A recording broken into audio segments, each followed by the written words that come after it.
आज जे देशात आणि राज्यात चाललेल्या राजकारणाबद्दल आणि पिंपरी चिंचवड पुणे महानगरपालिका या आगामी निवडणुकीच्या बद्दल आझमी साहेब आपल्याशी हनीस अहमद प्रदेश सरचिटणीस समाजवादी पार्टी आणि पुणे पिंपरी चिंचवडचा प्रभारी या नात्यानं आज देशात आणि राज्याच्या राजकारणाबद्दल ज्या घडामोडी होत आहेत आणि आगामी पिंपरी चिंचवड पुणे महानगरपालिकेबद्दल आज आझमी साहेब संबोधन करणार आहेत। आमचे शहर अध्यक्षही बसलेले तिथे रफिक कुरेशी उपाध्यक्ष आहेत BD यादव। तर आझमी साहेब आता पुढे बोलतील आपल्याशी। धन्यवाद। मैं आभार प्रकट करता हूँ पत्रकार भाइयों का आभार। मेरा आज पुनः हमारे साथी BD यादव जी के नए घर की ओपनिंग थी, आज घर प्रवेश था, इसके लिए मैं आज उनको बधाई देने आया और इस मौके पर आपसे प्रेस वालों से बात करने आ गया हूँ। मैं समाजवादी पार्टी संघर्ष कर रही है महाराष्ट्र में। ये सही है कि हम लोग जितनी ताकत हमारी बननी चाहिए उतनी ताकत हमारी बनी नहीं है, लेकिन हम मुंबई में कुछ इलाकों में हमारी ताकत अच्छी है। हम कोशिश कर रहे हैं पूना चिंचवड़ इन इलाकों में भी अब की बार इलेक्शन में अपने कार्यकर्ता बनाएं और इलेक्शन लड़ाएं, हमारी कोशिश हो रही है। तो दोस्तों, आज हालात देश के बहुत ही ख़राब चल रहे हैं। मैं आकर बात करूंगा कि पानी साफ़ मिलना चाहिए, हेल्थ सही होनी चाहिए, हॉस्पिटल खुलना चाहिए, सड़क अच्छी बनना चाहिए, स्कूल कॉलेज होना चाहिए, सबको पढ़ाई फ्री मिलना चाहिए। परंतु कुछ लोग आकर बोलेंगे कि मस्जिद का लाउड स्पीकर अगर उतर जाएगा तो वोट मिल जाएगा। कुछ आकर बोलेंगे कि मस्जिद को मंदिर में बना दिया जाए तो वोट मिल जाएगा। जो इस देश में हिंदू मुस्लिम के नाम पर हो रहा है, डेवलपमेंट की बात कोई करने को तैयार नहीं है, और जो लोग ये बातें करते हैं नफ़रत की, वो लोग चुनकर आ जाते हैं और डेवलपमेंट की बात करने वाला पीछे खड़ा रह जाता है। आप आइए, मैं जहाँ से MLA हूँ, आज हमारे पास फंड पड़ा हुआ है लेकिन काम नहीं, हमने सब काम कर डाला है। और जो भ्रष्टाचार बेईमानी है ना, भारतवर्ष में इतनी बढ़ती जा रही है कि अगर वो भ्रष्टाचार ख़त्म हो जाए, मैं समझता हूँ डेवलपमेंट पूरा हो जाए। लेकिन भ्रष्टाचार में कहीं कोई रोक नहीं है, ऊपर से नीचे तक सभी लोग इस हमाम में नंगे हैं। तो भ्रष्टाचार के ख़िलाफ़ ज़बरदस्त आंदोलन चलना चाहिए। जो देश में संविधान के ख़िलाफ़ धर्म को लाकर बीच में किया जा रहा है, मंदिर मस्जिद, तो उसकी मुखालफत होना चाहिए। आज हालात इतने ख़राब हो चुके हैं। आप देखिए, बाबरी मस्जिद का मामला चला, 30-40 साल तक चला मामला, और ये फैसला कोर्ट से हुआ। जज साहब ने कहा पहले कि बाबरी मस्जिद में 1949 को मूर्ति रखी गई, नमाज बंद की गई, ये बहुत गलत हुआ। सुप्रीम कोर्ट के जज ने जो जजमेंट दिया उसमें बोला 6 दिसंबर को बाबरी मस्जिद डिमोलिश कर दी गई, बहुत ही गलत हुआ। तो हम लोगों ने समझा जज साहब एक अच्छा फैसला देंगे, लेकिन जज साहब ने बाद में कहा कि देश के बहुसंख्यक मेजॉरिटी चाहती है यहाँ मंदिर बने, तो मंदिर बन गई और मुसलमान ने चुपचाप उसको उस फैसले को मान लिया। अब ये फिर से जाकर के बनारस के अंदर क्या नाम मंदिर ज्ञानवापी मस्जिद का मैटर उठाया इन लोगों ने। जब 91 में एक कानून बन गया कि अब जो है सिवाय राम मंदिर और बाबरी मस्जिद के दूसरी किसी भी इबादत गाह, किसी भी पूजा स्थल में कोई मदाखलत, कोई इंटरफेरेंस नहीं होगा। जो इसकी पोजीशन 1947 में थी आज़ादी के वक्त, वही रहेगी। लेकिन आज फिर से कोर्ट ने उसका सर्वे शुरू कर दिया, और फिर ये एक जब टीवी उठाओ तो सिर्फ एक ही बात चल रही है, एक ही चीज़ चल रही है, दूसरा कोई मैटर ही नहीं देश के अंदर है। इन चीज़ों की मुखालफत होना चाहिए, इसमें रोक लगना चाहिए कहीं ना कहीं।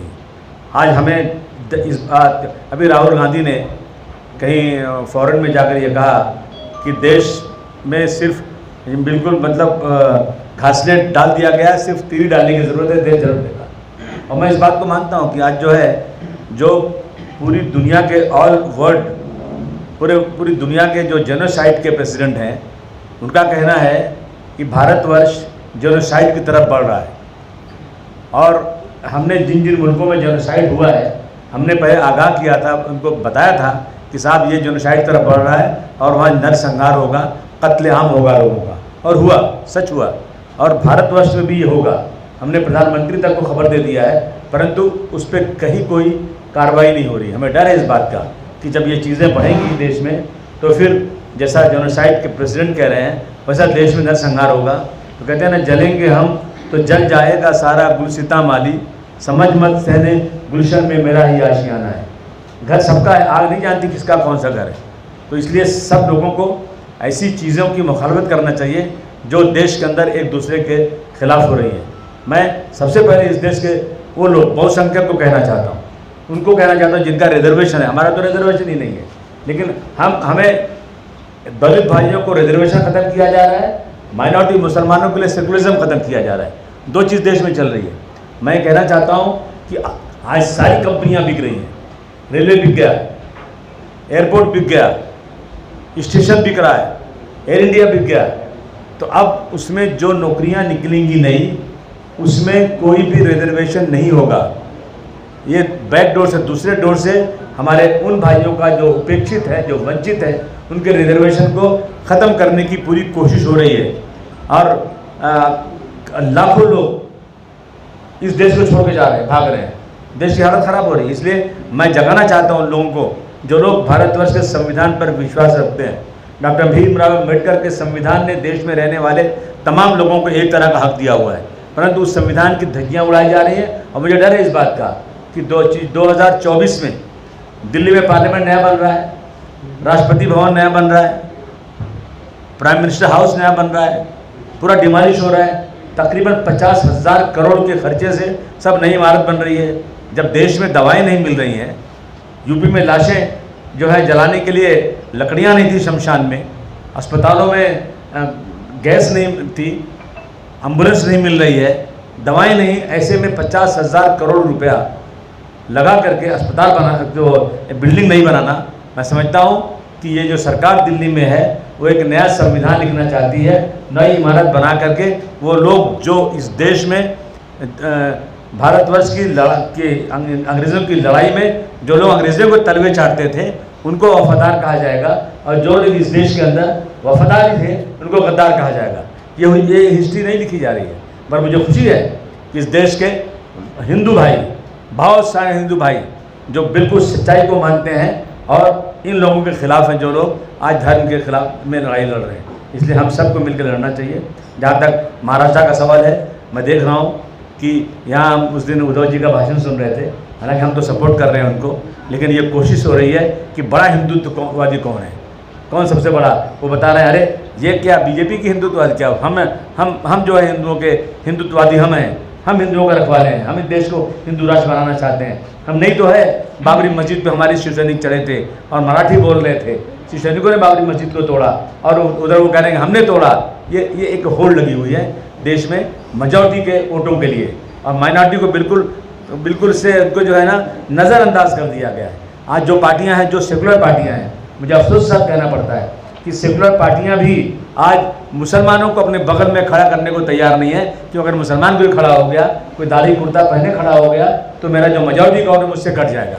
अंदर तो बात करते हैं, वोट तो चाहिए उनको, लेकिन बात करने को तैयार नहीं, हक देने को तैयार नहीं। मैं अपनी अगाड़ी सरकार से, महाराष्ट्र अगाड़ी सरकार से कहना चाहता हूँ, हमने आपको सपोर्ट किया है। हालांकि मेरे पास इतने MLA नहीं है कि हमारे सपोर्ट से सरकार चले या हमारे नहीं करने से सरकार गिर जाए, लेकिन मैं कहना चाहता हूँ कि उद्धव जी, आपने कहा था कि 30 साल तक आप गलत लोगों के साथ थे, अब आपने उनका साथ छोड़ दिया है, अब आप कांग्रेस NCP हम लोगों के साथ रहकर सेकुलरिज्म की तरफ चलेंगे।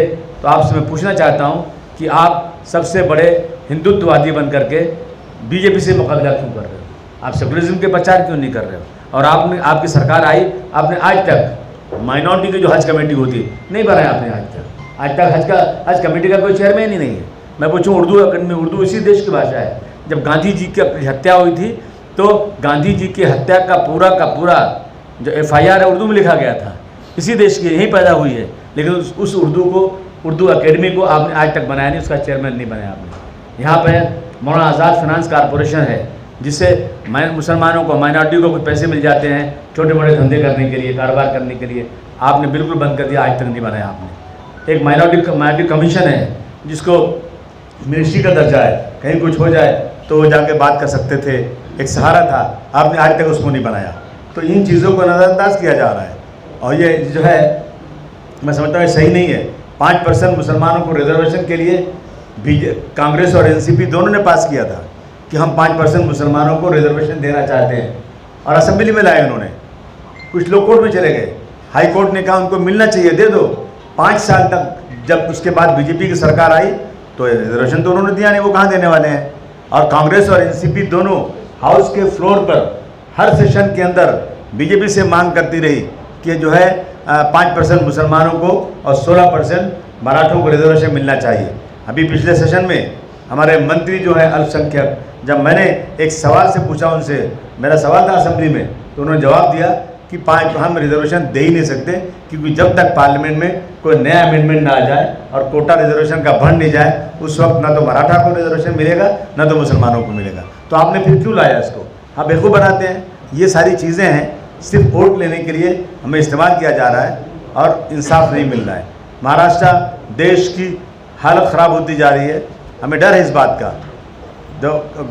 ये अपना श्रीलंका में इन्होंने हलाल मटन पे बैन लगाया था, यहाँ भी कर्नाटक में शुरू हो गया ये। बुर्के पे बैन लगाया श्रीलंका में, यहाँ भी शुरू हो गया ये। मस्जिदों पर और क्रिश्चियन के गिरजाघरों पर पत्थरों से हमला किया श्रीलंका में, यहाँ भी ये हो रहा है। यहाँ भी रोज़ाना मीडिया के ज़रिया गलत खबर को सही दिखा करके अलगाववाद किया जा रहा है। वो वहाँ भी हो रहा था, यहाँ भी हो रहा है। लोगों का कहना है कि अगर भारतवर्ष में लोग जागे नहीं, लोगों ने, यहाँ की आम जनता ने इसके ऊपर खड़े होकर विरोध करना नहीं शुरू किया, तो कल इस बात का भी डर है कि श्रीलंका जिस तरह तबाही के कगार पर आ गया है, भारतवर्ष भी आ सकता है। अल्लाह न करे कि ऐसा कोई दिन आए।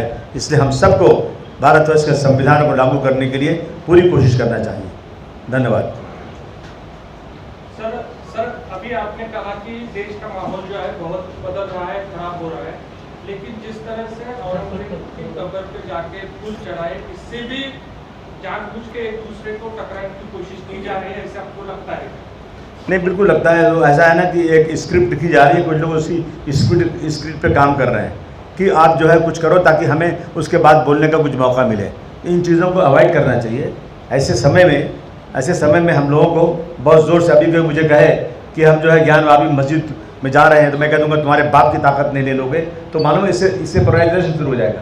इससे जो उनको एक चांस मिलेगा बोलने का। हम कह रहे हैं हम कानून के दायरे में रह के लड़ेंगे, जो होगा नसीब में देखा जाएगा। तो इस तरह की चीज़ें ला करके ना उत्तेजित करने की कोशिश नहीं होना चाहिए। राज ठाकरे ने यहाँ पे आज सभा ली है, राज ठाकरे ने, तो क्या लगता है आपको उनके जो बयानबाजी कर? नहीं, वो राज ठाकरे बेचारे बहुत परेशान है, बहुत परेशान है बेचारे। क्या होगा मेरा, तेरा वही होगा जो शोले में हुआ था उसका। किस चीज़ से परेशान लग रहे हैं? परेशान है, उनकी पूरी जो है राजनीति खत्म हो गई, पूछने वाला नहीं कोई है। पहले मराठी और हिंदी के बारे में कितना किया। मैं जब गया शपथ लेने के लिए तो मैंने पूछा था स्पीकर से कि सर मैं शपथ कौन सी लैंग्वेज में ले सकता हूँ, तो उन्होंने कहा तुम भारतवर्ष की किसी लैंग्वेज में, तुम आसाम की लैंग्वेज में ले लो, तुम केरला और मद्रास की लैंग्वेज में ले लो, किसी लैंग्वेज में ले सकते हो। तो मैंने कहा हिंदी इस देश की भाषा है और मेरी पढ़ाई लिखाई भी यूपी में हुई है, पार्लियामेंट से आया हूँ, मैं 6 साल वहाँ रह चुका हूँ, मैं हिंदी बोले हाँ बिल्कुल लीजिए। उन्होंने कैसा हंगामा किया हिंदी और मराठी के नाम पर, आप लोगों ने सबने देखा इस बात को। और उसके बाद इन्होंने मराठी और उत्तर भारतीय के नाम पर इसी पूना के अंदर एक था बेचारा वहाँ का औरंगाबाद बिहार का रहने वाला वॉचमैन, उसको घुस के मारा लोगों ने, उसकी हत्या हो गई। कितने लोगों की दुकानें तोड़ दी गई, टैक्सियाँ तोड़ दी गई। एक हुआ, ये सब राज ठाकरे ने किया कि मराठी भाई मेरा साथ देगा, लेकिन मराठियों ने उनका साथ नहीं दिया, जीरो हो गया। अयोध्या नहीं गए, उनका कहना नहीं जाए, हिम्मत ही नहीं। ट्रैप लगाया गया था वहाँ पे। नहीं, कैसे जाएंगे कैसे? कहते हैं ना कि मैं उनके लिए एक शेर पढ़ता हूँ कि राज ठाकरे जी, तुमने हर खेत में इंसान के सर बोए हैं, तुमने हर खेत में इंसान के सर बोए हैं, अब जमीन खून उगलती है तो शिकवा कैसा? आपने जो किया है आपको भरना पड़ेगा। अगर आप गेहूं बोगे तो गेहूं मिलेगा, नफरत बोगे तो नफरत मिलेगी।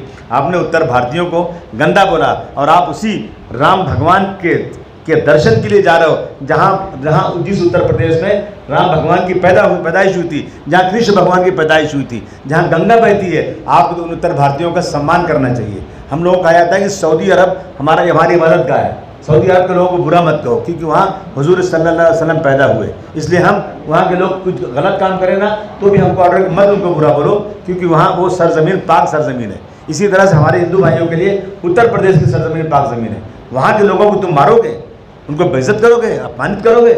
मैं समझता हूँ कि राम भगवान उनको नहीं चाहते कि वो आए हो, इसलिए सर्जरी के लिए नहीं जा रहे हैं, ऐसे कह रहे हो जी। एक जो उनका सर्जरी है उनकी, तो उसके नहीं, वो सब बहानेबाजी है, सब बहानेबाजी है, हिम्मत नहीं जानी है। तो क्या आप कहेंगे कि राज ठाकरे डर गए? 100% डर गए। नफरत पैदा किया तो नफरत का जवाब नफरत से मिल जाएगा, डरते हैं इसीलिए। और बीजेपी अपनी नीति पहले तय कर ले एक बात कि यहाँ बीजेपी उनके साथ खड़ी है, वहाँ बीजेपी का एक MP कहता मैं आने नहीं दूंगा जब तक माफ़ी नहीं मांगूंगे। ये देखिए इनकी सब जो है ना सब मिली जुली जो है इनकी वो चल रही है। उत्तर भारतीय राज ठाकरे को माफी मांगनी चाहिए। सर आपको लगता है एमआईएम जो है वो बीजेपी को जानबूझ के बीजेपी या किसी भी हिंदुत्व वाले लोगों को मदद कर रही है एक तरह से, जिस तरह से उनकी जो ये है, या क्या भाजपा की बी टीम है क्या? देखिए ऐसा है ना, जब हम इलेक्शन लड़ते हैं ना तो हम जहाँ 200 वोट से हार जाते हैं, 500 वोट से हार जाते हैं, 1000 वोट से हार जाते हैं, तो जो लोग चुन के आने वाले नहीं हैं उनको मालूम हम चुन के नहीं आएंगे, वो क्यों लड़ते हैं इलेक्शन? वो इसलिए लड़ते हैं कि उनको कहीं न कहीं से कुछ पीछे से सहारा मिलता है। और आपको अगर यकीन नहीं है ना, तो जब इलेक्शन आएगा ना तो आप शाम को बीजेपी और शिवसेना के ऑफिस में जाकर देखिएगा, कुछ मेरी ही जात बिरादरी के लोग मुसलमान वहाँ बैठे रहते हैं और उनके तलवे चाट के पैसे मांगते हैं उनसे, कुछ लाख लेते हैं और आकर कहते हैं भाई आगे बढ़ो, हम तुम्हारे साथ हैं, हम जीत रहे हैं। जब इलेक्शन आता है ना तो 300 वोट पाते हैं, 3000 वोट पाते हैं, 2000 वोट पाते हैं। ये जीतने के लिए नहीं लड़ते, ये हराने के लिए लड़ते हैं। जब देश का संविधान खतरे में है, मैं समझता हूँ सारे सेकुलर लोगों के इकट्ठा होकर के वो लोग जो नफरत वाले हैं उनके खिलाफ खड़े होना चाहिए। राज ठाकरे को उत्तर भारतीयों से माफी मांगनी चाहिए। बिल्कुल मांगनी चाहिए, मांगनी चाहिए। और उत्तर भारतीय अगर माफ़ करे तो ही जाना चाहिए वहाँ पर, वरना उत्तर भारतीय जो है ना, देखिए मैं देखता हूँ मेरे गांव में एक आदमी का 5 बीघा ज़मीन है, खाली कितनी ज़मीन? 5 बीघा, खाने को नहीं है, लेकिन वो कचहरी रोज़ जाता है। क्यों भाई जा रहे हो? मेरा पट्टीदार से मेरा झगड़ा हो गया है और घर में मेरे उसका घर का पानी गिरता है, वो सुनता नहीं, मेरे बेटे को गाली दे दिया, मैं 5 बीघा खेत बेच दूंगा, फुटपाथ पे आ जाऊंगा, लेकिन सम्मान को नहीं बेचूंगा। सम्मान के लिए उत्तर भारतीय अपनी जान देने को तैयार रहता है।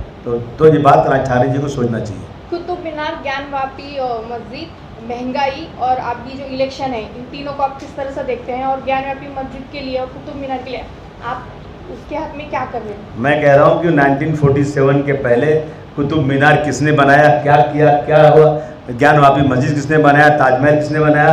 और मैं तो नरेंद्र मोदी जी को कहता हूँ कि मानवर श्रीमान जी एक आप बना दिए ताजमहल अपनी पत्नी के फेवर में, ताकि हम लोग उसमें भी जाएं देखने के लिए। आपके पास पूरी सत्ता है, आप बहुत बहादुर आदमी, बहुत पैसे आपके पास है और पूरी दुनिया में आपका नाम है, एक नया ताजमहल बनाइए। सर आज पेट्रोल 9 रुपये सस्ता होगा। हाँ ठीक है, हम स्वागत करते हैं, सस्ता हो गया, पर महंगा करो, सस्ता करो, ये जो चाहे करे लोग। देश की पूरी की पूरी स्थिति बर्बाद हो रही है।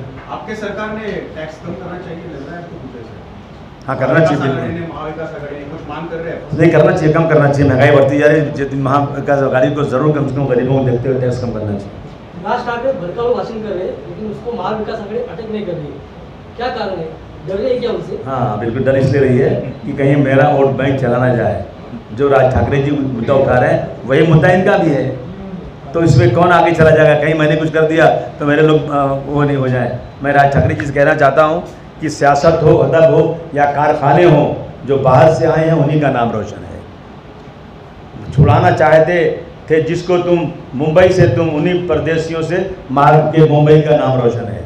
आप जो है उन परदेशियों के साथ इज्जत से पेश आइए और ये छोड़िए कि मस्जिद में लाउड स्पीकर है कि नहीं है, छोड़िए कि मस्जिद में क्या हो रहा है, मुसलमान क्या कर रहा है। आप देश के आखिरी आदमी को रोजी रोटी मिले, साफ पानी मिले, एजुकेशन सही हो, भ्रष्टाचार खत्म हो, ये लड़ाई लड़िए तो मैं समझता हूँ हम सब साथ में रहेंगे। कुछ दिन पहले राज ठाकरे बोल रहे थे कि यूपी में डेवलपमेंट नहीं है, और आज बोल रहे हैं कि महाराष्ट्र के लोगों यूपी में जाके देखो कि डेवलपमेंट कैसे हो रही है। आपको क्या लगता है? मैंने बचपन में एक फिल्म देखा था, उसमें दिलीप कुमार साधु थे, दूसरे में देखा डाकू बन गए हो। तो ये नौटंकी है, नौटंकी। अपने आप को आप ये परेशान है कि मैं किसकी तारीफ करूं। एक बार जाकर 1 हफ्ते तक, 15 दिन तक उसके साथ घूमे, नरेंद्र मोदी जी के साथ भी आए, वहाँ गुजरात में जाकर घूमे, फिर आए, बहुत तारीफ किए, फिर देखे कि अपनी दाल नहीं गली, फिर उनके खिलाफ खड़े हो गए और फिर जो है यूपी को बुरा बोला, अब जो है यूपी को अच्छा बोले। ये सब नौटंकी है। नौटंकी होता है ना, जो आदमी नौटंकी करता है, जो जैसा माहौल वैसा बना देता है। आने वाले इलेक्शन में जैसे आपने महाविकास आघाड़ी को सपोर्ट किया है, तो आने वाले पालिका इलेक्शन में जैसे मुंबई हो, पुणे में, आप उनको सपोर्ट करेंगे? नहीं, कोई सवाल ही पैदा नहीं होता, हम अपनी लड़ाई खुद लड़ेंगे। धन्यवाद सर, धन्यवाद, शुक्रिया आपका।